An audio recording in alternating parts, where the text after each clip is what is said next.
Shalom, salam sejahtera. Renungan malam ini berjudul Penyebab Kebencian.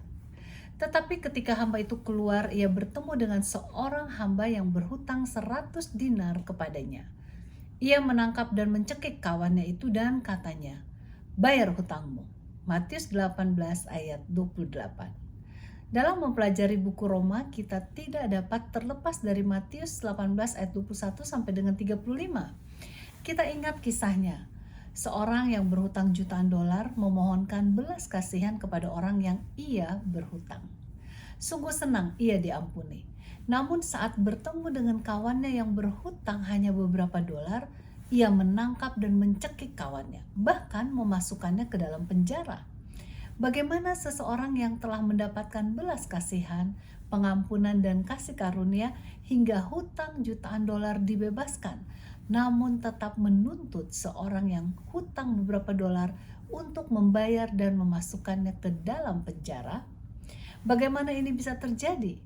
Mungkinkah kita yang telah mendapatkan pengampunan dari Allah melalui pembayaran hutang kita dengan pengorbanan Yesus Kristus di kayu salib, namun tidak siap mengampuni kesalahan sesama manusia?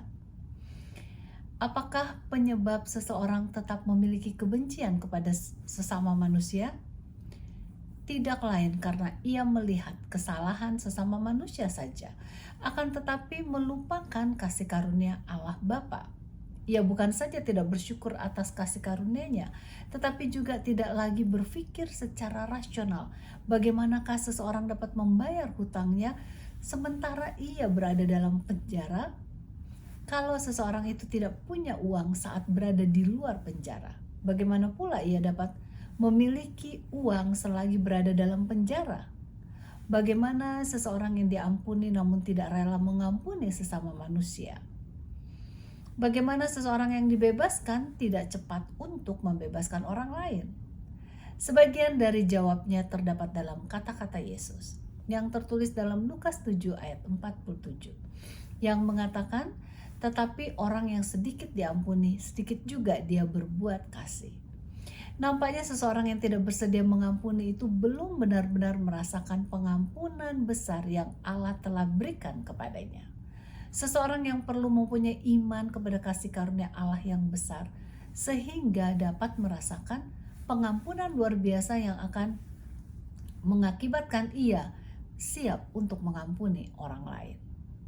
Bila saja kita belum siap mengampuni orang lain dan masih punya perasaan dendam dan kebencian, artinya kita belum mengerti dengan sebenarnya akan pengampunan dan kasih karunia Tuhan yang luar biasa yang telah diberikan kepada kita.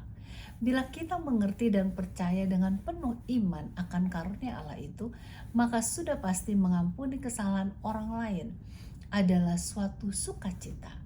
Kita akan cepat mengampuni, menyadari kebencian merusak diri kita sendiri.